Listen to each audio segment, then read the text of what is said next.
Assalamualaikum warahmatullahi wabarakatuh. Tentunya adik-adik tidak asing lagi kan dengan kata-kata yang sabar ya. Kita harus bersyukur, lalu berserah diri kepada Allah.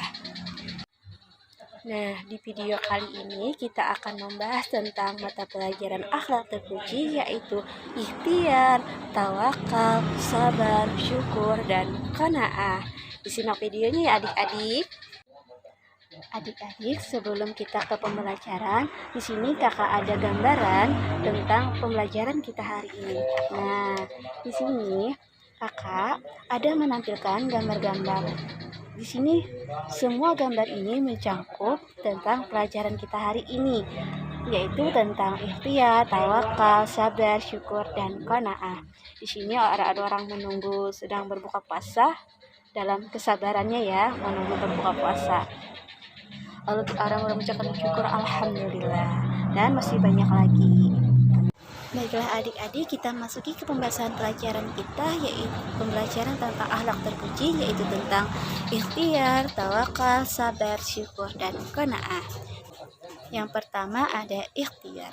Ikhtiar secara bahasa ya artinya memilih, dan secara istilah ya adalah usaha bersungguh-sungguh seseorang hamba untuk memperoleh apa yang dikehendakinya.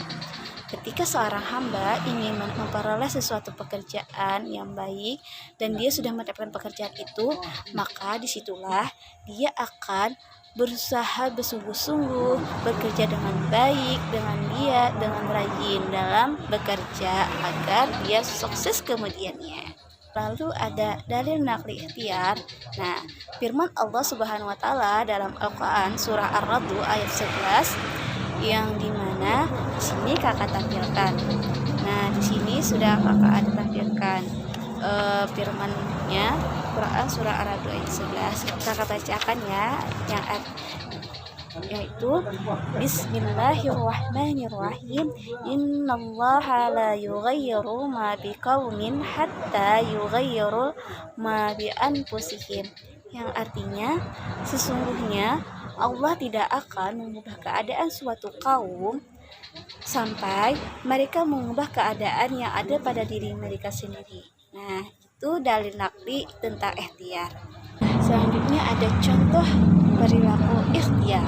Nah, maka ada contohnya nih tentang perilaku ikhtiar, yang dimana ketika kita dari mulai bangun tidur sampai tidur lagi, disitulah kita membiasakan perilaku ikhtiar kita. Nah, contoh ikhtiar yang kita temui dalam kehidupan kita sehari-hari yaitu banyak sekali. Salah satunya memberi kebebasan untuk manusia berikhtiar dengan syarat tidak melanggar syariat Allah Subhanahu wa taala. Nyatanya orang yang berperilaku ikhtiar ini tidak akan melanggar syariat-syariat yang telah ditentukan oleh Allah Subhanahu wa taala. Nah, diantaranya yaitu orang yang membicarakan perilaku ikhtiar ini ada giat dalam bersemangat dalam berusaha, yang kedua tekun dalam melaksanakan tugas yang telah diberikan kepadanya, yang ketiga pandai memanfaatkan waktu senggang untuk hal-hal positif. Nah, jadi ketika ada waktu senggang, waktu kita istirahat atau waktu kita mid time itu sendiri, nah maka kita bisa melakukan hal-hal positif tentang diri kita, ya kan? Nah, selanjutnya ada hikmah membiasakan perilaku ikhtiar. Apa-apa saja sih hikmahnya membiasakan perilaku ikhtiar? Nah, yang pertama, menghilangkan rasa malas, murung, dan keluh kesah. Nah, yang nyatanya ketika kita sudah membiasakan perilaku ikhtiar, rasa malas kita itu akan semakin berkurang, malah kita bersemangat. Yang kedua, adanya kepuasan dalam hati kita. Nah, ketika kita sudah membiasakan perilaku ikhtiar, hati kita ini merasa puas, merasa nyaman ya, tapi tidak dengan sampai sombong. Yang ketiga, menumbuhkan dan meningkatkan keimanan. Nyatanya keimanan kita ketika kita sudah membiasakan perilaku ikhtiar, maka keimanan kita selalu bertambah kepada Allah Subhanahu wa taala. Ada tawakal. Pengertian tawakal. Tawakal berasal dari kata wakala yang berarti menyerahkan, mempercayakan, dan mewakilkan urusan kita kepada Allah Subhanahu wa taala. Tawakal secara istilah artinya menyerahkan suatu urusan kepada kebijakan Allah Subhanahu wa taala yang telah mengatur segala-galanya. Nah, jadinya ketika kita sudah berusaha semampu kita, sekuat tenaga kita, nyatanya kita juga harus berserah diri dong kepada Allah Subhanahu wa taala, menyerahkan apa yang telah kita laksanakan, apapun itu. Nyatanya kita selanjutnya berserah diri kepada Allah Subhanahu wa taala yang telah mengatur segalanya untuk kita. Selanjutnya ada dalil naqli tawakal. Nah, firman Allah Subhanahu wa taala dalam Al-Qur'an surah Al-Maidah ayat 23. Kakak bacakan artinya ya, yang artinya berkatalah dua orang di antara orang-orang yang takut kepada Allah yang telah memberi kenikmatan atas keduanya. Serbulah mereka dengan melalui pintu gerbang kota itu. Maka bila kamu memasukinya, niscaya kamu akan menang. Dan hanya kepada Allah hendaknya kamu bertawakal jika kamu benar-benar orang yang beriman. Nah, di sini kakak tampilkan yang sudah kakak bacakan tadi di Quran surah Al-Maidah ayat 23. Selanjutnya ada contoh perilaku tawakal. Nah, perilaku tawakal ini mestinya sudah pernah kita alami ya, setiap orang pasti mengalaminya. Nah, manusia harus menyadari bahwa dirinya itu lemah. Diri kita ini lemah tanpa adanya bantuan dari Allah Subhanahu wa taala. Keberhasilan usaha seseorang terletak pada kuasa dan kehendak Allah Subhanahu wa taala. Jadi, kita sudah berusaha semampu mungkin dan semuanya itu kita kembalikan lagi kepada Allah Subhanahu wa taala. Karena Allah Subhanahu wa taala lah yang mengatur jalannya diri kita ini. Nah, selanjutnya ada hikmah membiasakan perilaku tawakal.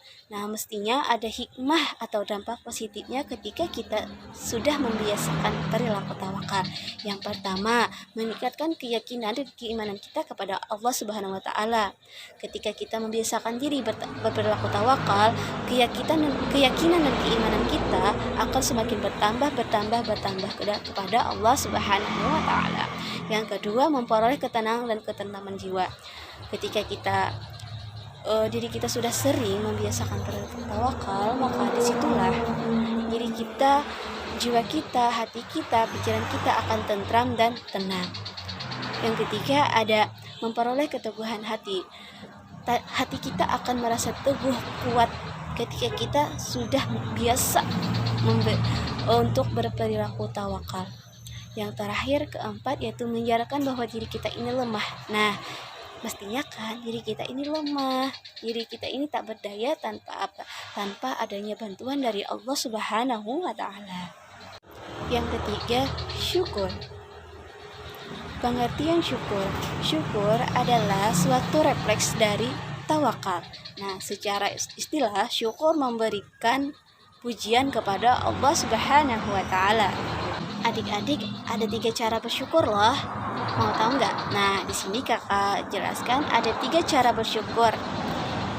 Yang pertama, bersyukur dengan lisan. Yang kedua, bersyukur dengan badan atau dengan perbuatan.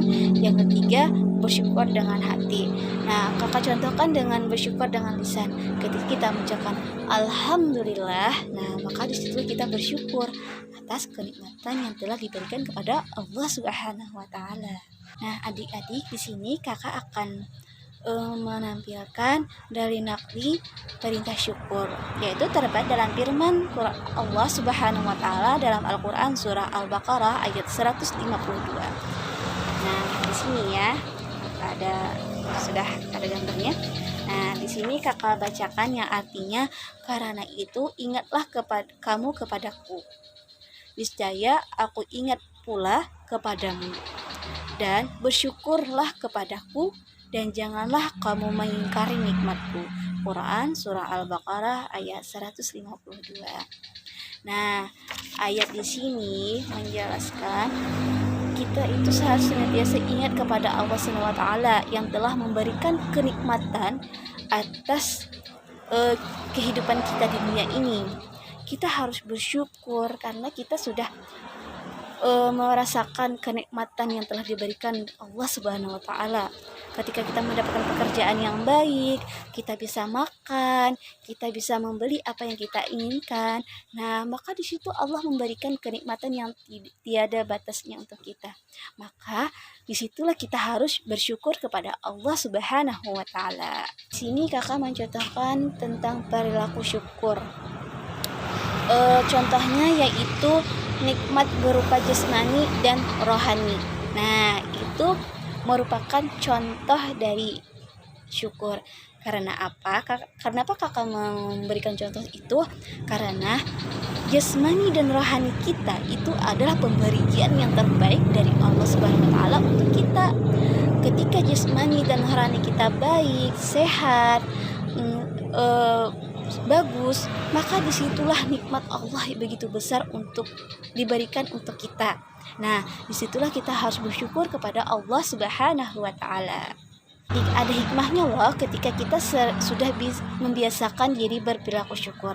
Yang pertama, mendapatkan jaminan tambahan nikmat dari Allah Subhanahu wa taala. Yang kedua, mendapatkan ridha dari Allah Subhanahu wa taala. Yang ketiga, terhindar dari sifat tamak. Nah, yang nyatanya ketika kita sudah membiasakan perilaku syukur, disitulah Allah meridhai diri kita, meridhai apa yang kita lakukan, dan kita pun terhindar dari sifat-sifat buruk seperti sifat tamak, karena sifat tamak itu tidak baik. Lalu ada sabar. Nah, pengertian sabar. Sabar menurut bahasa, sabar adalah menahan, mencegah, atau tabah. Secara istilah, sabar adalah menahan diri dalam kegundahan, dari rasa emosi, menahan lisan kita, menahan diri dari perbuatan yang tidak terarah. Nah, sabar ini nyatanya kita dalam sehari-hari itu ya pasti adalah sabar gitu. Ketika terdapat masalah atau cobaan, sabar. Mungkin ini cobaan dari Allah Subhanahu wa taala. Adik-adik, adalah ciri-ciri perilaku sabar. Nah, menurut Imam Ghazali, sabar dibagi menjadi 3 macam. Yang pertama, sabar dalam taat kepada Allah Subhanahu wa taala. Yang kedua, sabar dalam menghindari maksiat. Yang ketiga, sabar dalam menghadapi ujian atau musibah dari Allah Subhanahu wa taala. Nah, yang nyatanya sabar akan menumbuhkan rasa taat kita kepada Allah Subhanahu wa taala. Bahwa kita yakin dengan adanya ujian tersebut dan kesabaran kita dalam menghadapi ujian, maka disitulah akan terdapat menumbuhnya rasa taat kita kepada Allah Subhanahu wa taala. Nah, lalu menghindari kita dari maksiat. Nyatanya ketika kita berperilaku sabar, maka kita akan terhindar dari segala maksiat ya, karena kita tahu apabila kita akan berbuat maksiat, maka kita akan tahu musibahnya apa, dosa-dosanya apa. Nah, yang ketiga tadi ada sabar menghadapi ujian. Ketika kita ada masalah, misalkan kita apapun itu, kita harus sabar menghadapinya ya. Oke. Lalu adapun ciri-ciri perilaku sabar antara lain, satu, memiliki emosi yang stabil. Orang yang membiasakan perilaku sabar, emosi di dalam dirinya itu akan stabil. Ketika dia lagi emosi tinggi-tingginya, lagi mau marah atau kecewa apapun itu, maka dia ketika ingat, oh sabar, bahwa mungkin ini cobaan dari Allah. Nah, maka dari itu dia akan mengurangi rasa emosinya, dan emosinya akan semakin stabil karena dia sudah sering membiasakan perilaku sabar. Nah, yang kedua, tidak marah dan tidak membalas dendam kepada orang lain. Nah, ketika ada orang lain yang jahat kepada kita, maka kita itu harus sabar, jangan dibalas ya adik-adik.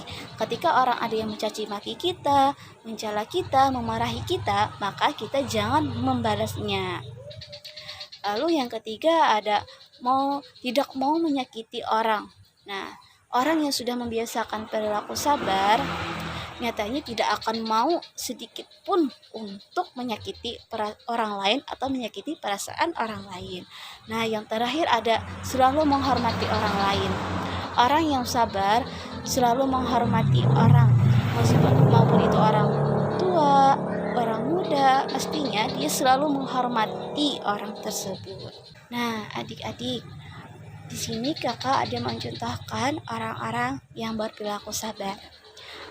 Nyatanya orang yang berperilaku sabar ini kan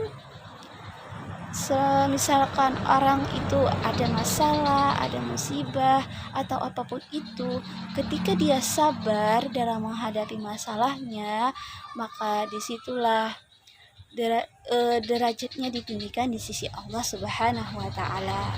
Nah, tentunya ada hikmahnya ketika kita senantiasa membiasakan perilaku sabar.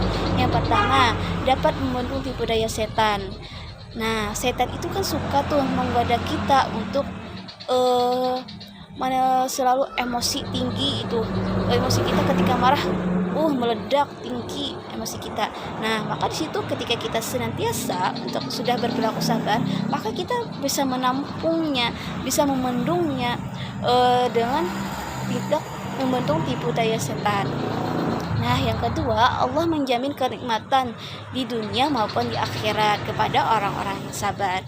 Ketika orang sabar, maka Allah itu menjamin kenikmatannya untuk kita yang sudah berperilaku sabar. Tidak hanya di dunia, tetapi juga di akhirat. Yang ketiga, mendapatkan ampunan dan pahala yang besar dari Allah Subhanahu wa Ta'ala. Yang nyatanya Allah akan mengampuni orang-orang yang senantiasa bersabar dan mendapatkan pahala yang begitu besar ketika orang tersebut sabar dalam mendapatkan masalah, ujian atau apapun itu. Yang terakhir ada qanaah.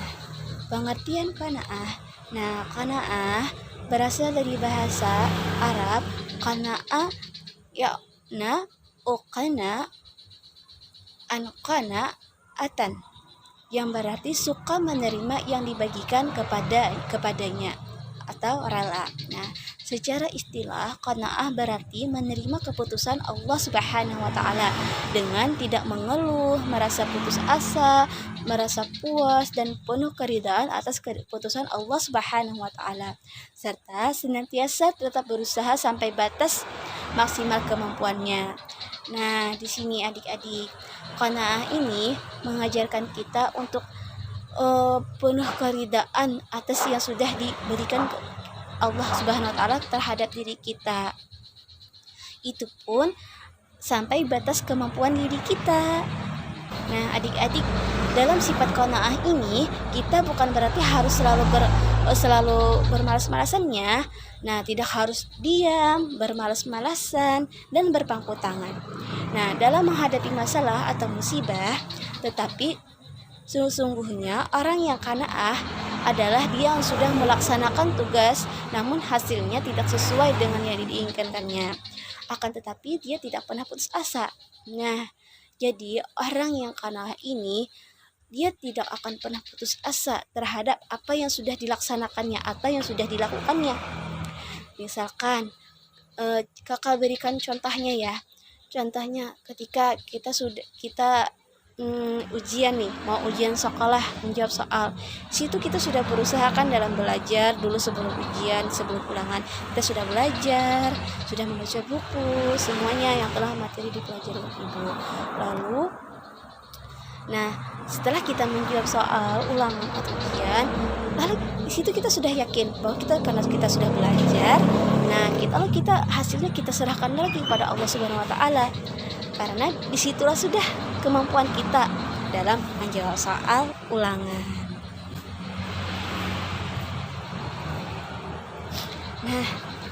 Nah, adik-adik, sini kakak ada ciri-ciri yang mencerminkan sifat qanaah. Yang pertama, tidak pernah mengeluh dalam menghadapi kenyataan hidupnya. Yang kedua, merasa senang dengan apa yang ia miliki. Yang ketiga, tidak marah ketika melihat orang lain sukses. Yang keempat, rela dengan apa yang menjadi hak orang lain. Yang kelima, ikut senang bila melihat orang lain sukses.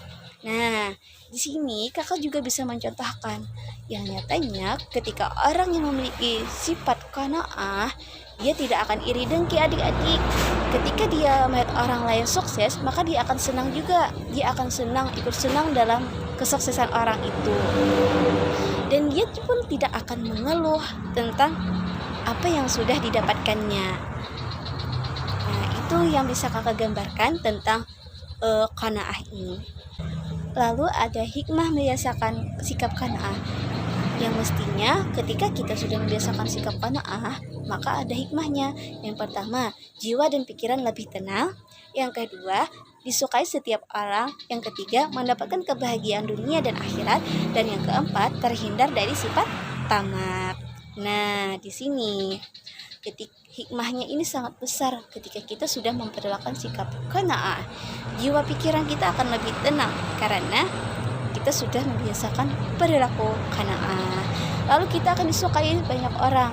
Nyatanya kita kan ketika sudah membiasakan perilaku qanaah, kita tidak akan iri terhadap kesuksesan orang lain.